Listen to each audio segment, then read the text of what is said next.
Now, in 2022 alone, more than $1 trillion in revenue was lost by companies due to internal and external physical security incidents. This figure is equal to the financial impact caused by cyber incidents. In fact, 25% of publicly listed companies reported a drop in their corporate value in the last 12 months following an external or internal security incident. To learn more, Allied Universal and G4S commissioned the World Security Report to canvass the opinions of over 1,700 Chief Security Officers, or CSOs, from 30 countries. Working in large global companies with combined annual revenue of $20 trillion, their participation in the survey was independent and anonymous, giving this unique audience of security leaders the opportunity to respond openly to more than 50 questions on key issues such as emerging and evolving threats, people in security, technology in security, and the future of security. So, what does the report reveal? Yesterday, we caught up with Mike Multizakis, Business Integration and Development Director at G4S Telematics, to tell us more. This is what he had to say.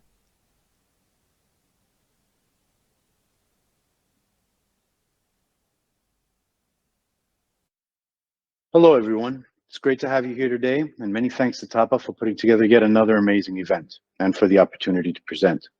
My name is Mike Multizakis, and I serve as a secure supply chain partner for G4S Academy International.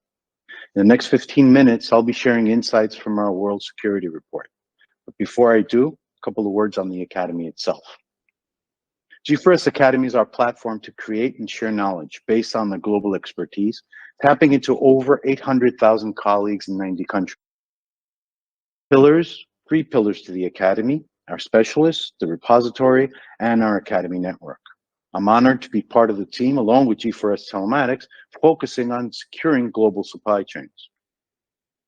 Now, last month, our group released our World Security Report, a collection of insights derived from an independent and anonymous survey conducted by a market-leading research agency.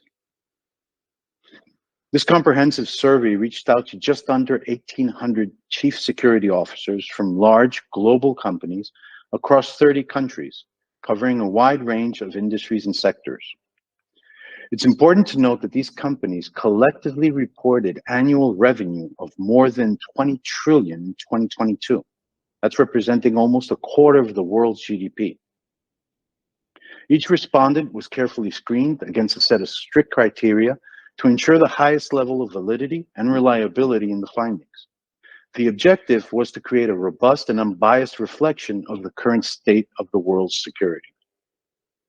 Now, the report has 4 chapters on key themes: emerging and evolving threats, people in security and technology, technology and security, and the future of security. It hosts opinion pieces from 3 industry experts and 6 regional chapters. Now, there's a wealth of data in the report, and we would need several hours to do it justice. In the next 15 minutes, however, I will touch on some of the key themes from each chapter of the report, and at the end, I'll be providing all TAPA members a link to download the full report free of charge. So let's begin. Chapter 1, it's all around new and emerging threats. The chapter starts by looking at hazards, and I'll quickly take you through a few of the key statistics. Now, according to the survey, the top most expected security impacting hazards that came out were economic unrest at 47%, pandemics at 42%, climate change at 38%, social unrest at 35%, and disruption of energy supplies at 33%. Within the threats profile, the insider threat was definitely identified as a key issue. Concerningly, internal threats are increasing. 89% of CSOs said that their company experienced some form of internal threat in the last 12 months, and this is expected to increase to 92% in the year ahead. Misuse of company resources or data is the most common internal threat, with 35% suggesting that that's where there should be focus if you're building your own internal security programs. It was this area that had the strongest correlation with implementing more effective security. This was the internal incident most likely to drive companies to improve their security program during the last 12 months. Now, leaking of sensitive information at 36% was expected to become the biggest internal threat in the next 12 months. Unauthorized access to company resources or data, industrial espionage, and intellectual property theft are all expected to increase in the next year, likely driven by unhappy employees or those looking to seek financial gain. So food for thought as you build your program to address these profile of threat. Now, as we navigate these complex challenges, one of our most powerful tools is actually the data.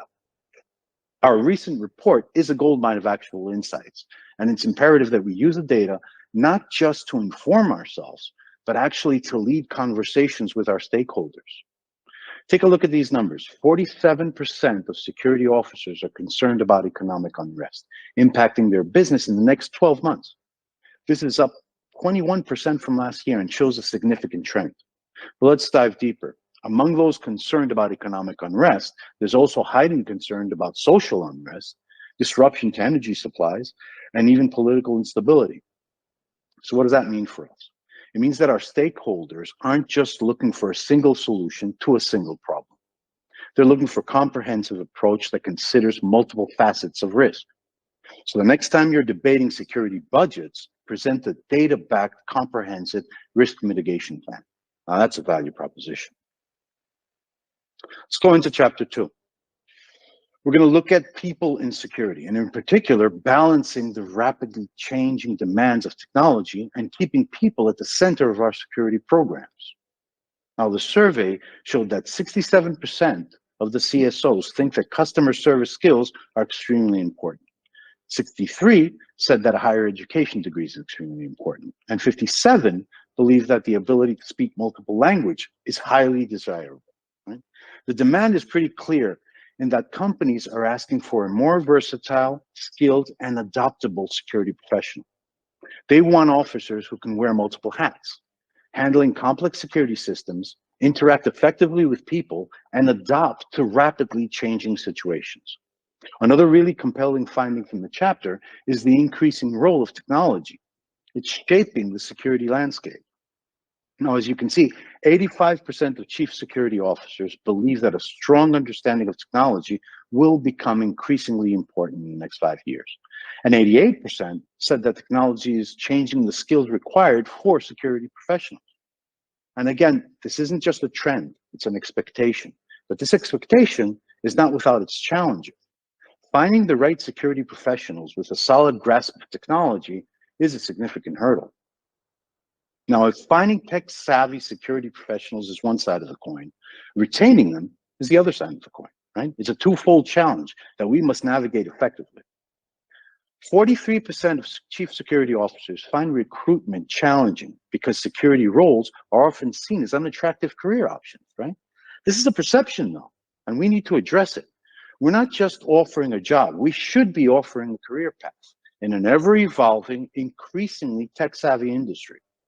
Well, let's take another look at another statistic, right? 90% of CSOs find retaining qualified staff a significant challenge. Why is this a problem? Because when we invest in training our staff, especially in tech skills that are so in demand, we want to keep that talent within our organizations. Turnover is costly, not just in financial terms, but also in the loss of institutional knowledge, right? It's a brain drain we need to avoid. Coming to chapter 3, that covered technology and security. And as before, let's show a couple of key findings here. So let's start with the challenges. 87% of those surveyed said that the shift from manned security, staff security, to technology-enabled security is quite challenging. Going deeper into the challenges, over 40% cited concerns about the cost of implementation and ongoing maintenance. And 9 out of 10 of those surveyed were concerned about cyber threats challenging their businesses. So let's deep dive a little bit into those striking findings from chapter 3, the deep interconnectivity between cyber and physical security. Now, as the graphic illustrates, cyber and physical security are no longer isolated domains. They're two sides of the same coin. Our survey found that a staggering 90% acknowledged that cyber threats pose challenges to their physical security systems. These numbers aren't just statistics. They underline a critical real-world concern. Imagine a scenario where vulnerability in your physical security, door access control, let's say, could be exploited to gain unauthorized access to sensitive cyber systems. And the other way around is equally concerning, right? A cyber breach could disable your physical security measures, leaving assets unprotected. So what's the key takeaway? The interconnected landscape. Many of you would be focused purely on just physical or just on cyber. But as we can see it, a weakness in one could compromise the other. By taking a holistic security approach, we not only address the immediate concerns, but also future-proof the security infrastructure. Now that said, whilst we open with words of caution, over 90% confirmed that technology improves security effectiveness. Over half of those interviewed cited real-time monitoring and improved incident response as the most important features of the technology can deliver to security operations. And finally, over half called out threat detection and response technologies and threat intelligence analytics as key features for security operations. So where are we headed? Nearly 90% said that they were looking at remote response in the next 12 months, right? And 42 cited that they plan to invest in AI and AI-powered surveillance within their physical security operations, closely followed by 40% who called out biometrics and facial recognition technology. Coming now to chapter 4, this last chapter, we're going to look at the future of security. And no surprise, the report shows that more than half of the CSOs, so 56%, will prioritize their spending on introducing new technology, followed by training of staff at 52% in the next 12 months.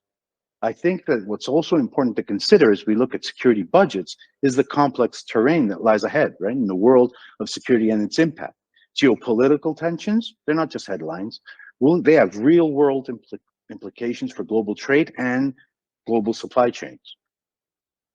A staggering 87% of CSOs expect these tensions to compromise security in the near future. And alongside geopolitical issues, 83% of security leaders anticipate an increase in all types of physical security threats.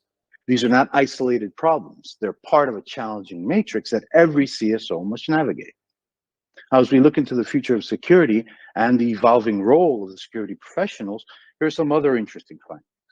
42% consider artificial intelligence and AI-powered surveillance top of their future investments, as we said before, next 5 years. 40% are going to invest in biometrics and facial recognition in the next 5 years, and 84% said that recruitment of security professionals will be challenging over the next 5 years.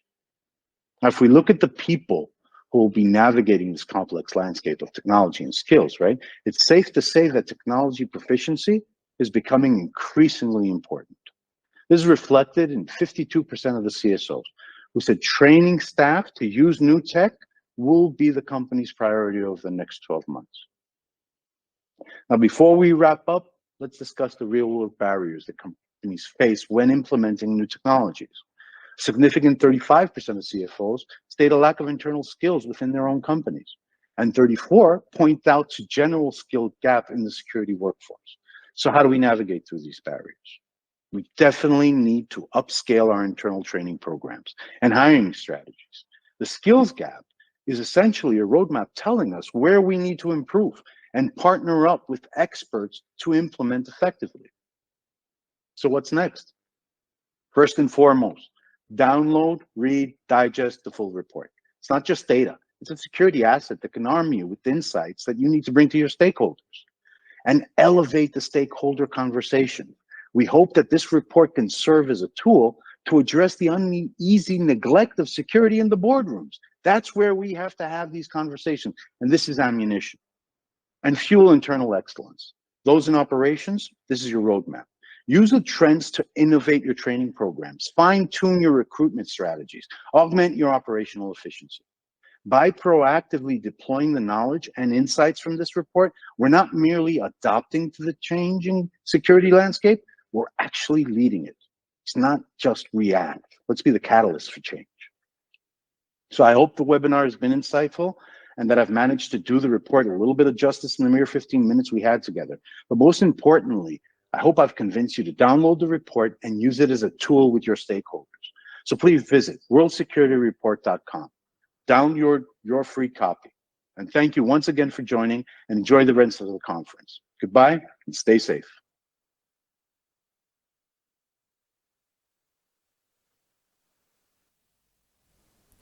And a special thanks to Mike and the G4S team for starting us off with the big picture view of what's on the minds of so many of the world's most prominent security professionals.